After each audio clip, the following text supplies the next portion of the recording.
This week is the last week of our hand calculations that we'll be doing to balance rations, and we're going to be working on what we call the substitution method of ration formulation. When we talk about substitution, it's important to understand the difference between substitution and supplementation. There are two terms that we use a lot in nutrition, especially with the grazing ruminants, but we need to understand that there's some subtle differences and the core of what the substitution principle is. So when we take a look, if we have an animal, this is examples actually for a beef cow, that is consuming 25 pounds of dry matter in forage only. So we're going to visualize this line right here. Okay? So she's consuming 25 pounds in forage only. What's going to happen is if we were to substitute a forage, and so this is actually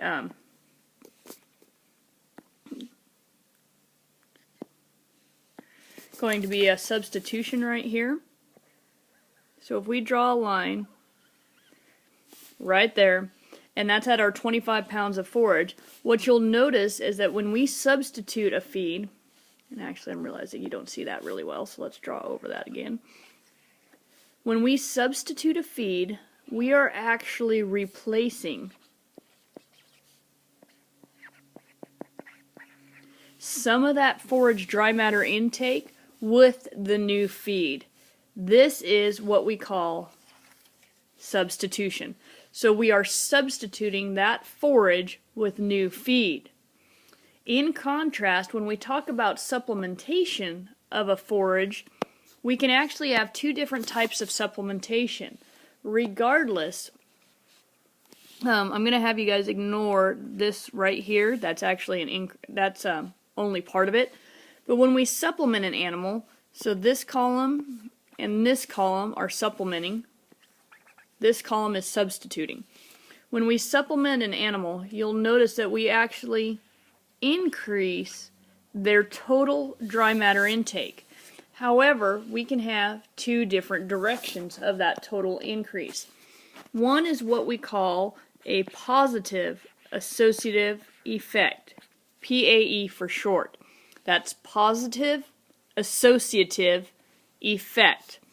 What happens is we supplement a little bit of something, a small amount, and it actually increases, right here, total forage intake. In contrast, we can have another effect that's called a negative associative effect. And that negative associative effect, or NAE, is actually where we wind up supplementing a lot of something and actually reducing total forage intake. Let's talk about those two terms here in just a little bit more detail.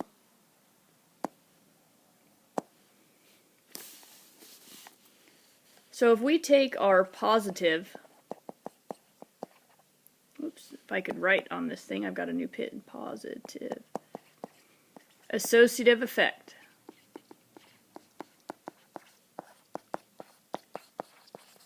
That's the classic example of something that is high protein on low quality forage. That's like a good protein supplement on beef cows grazing poor quality forage. That's where we see a positive associative effect.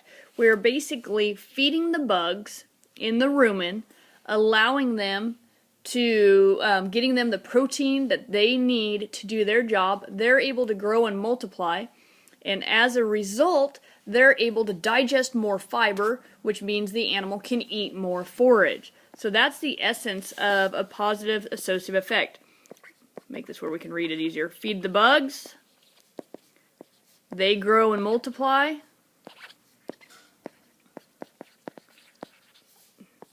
and then the cow can eat more forage. That's the positive associative effect. Now, on the flip side, we have the negative associative effect.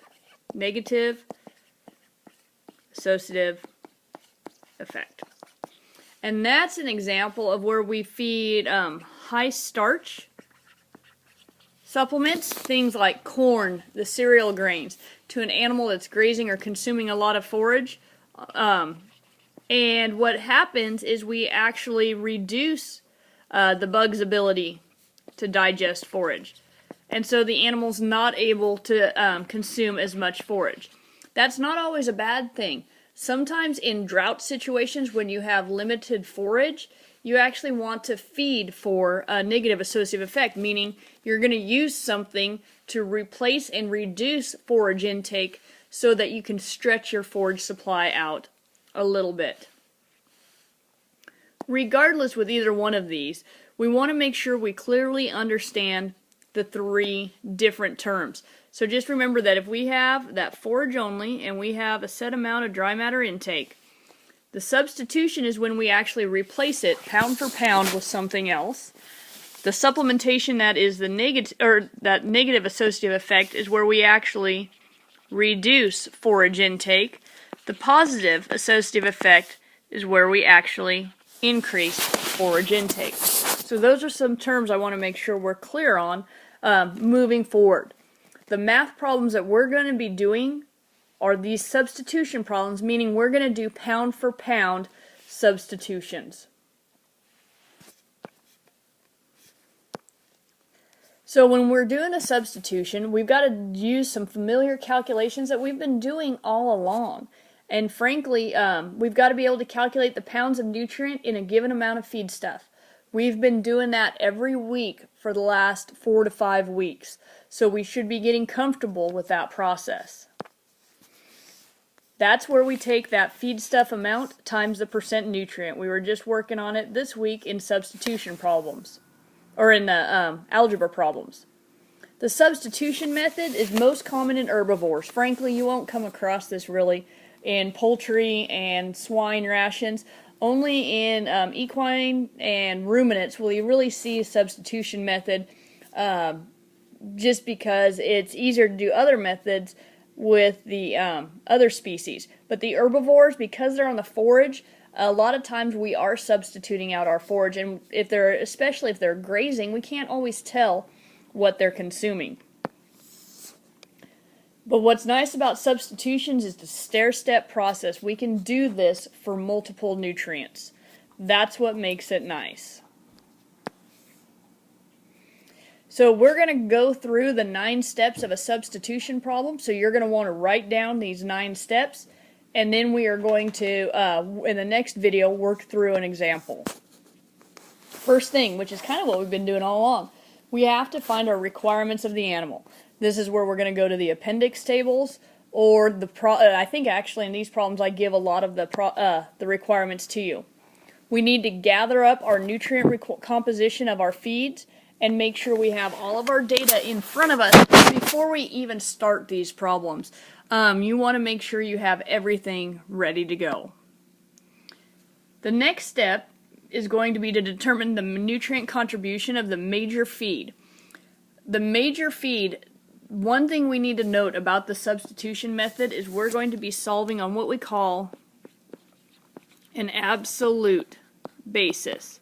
We're going to be solving for pounds per day or calories per day of nutrients that these animals are going to need. We're not going to be solving for concentration. This is where we're going to learn how to balance rations for a substitute for that absolute basis. So our major feed, and we're going to walk through this when we get to the example, is going to be the dry matter intake for the animal initially. And we'll talk about that here in just a minute.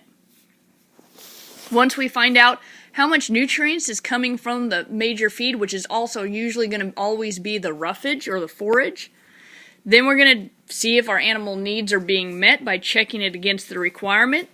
If the animal needs are being met, we stop. If they're not, then we proceed to step 5. Step 5, we're going to determine the amount of nutrient that we actually gain for each amount of that supplement or that other feed that's going to be substituted for the major feed. So if we replace 1 pound of forage with 1 pound of corn, how much energy do we gain really by doing that? We don't get the face value because that forage has some energy in it. We only gain a certain amount, and we'll talk about how to do that. Then, as we talked about before, we're going to take our deficiency and divide it by that net gain. And this is going back to that equation that we've done several times, if you guys remember, where we take that need of some kind, a need, divided by that nutrient concentration, and that's going to tell us how many pounds or grams or whatever unit of weight that we need. Whoops.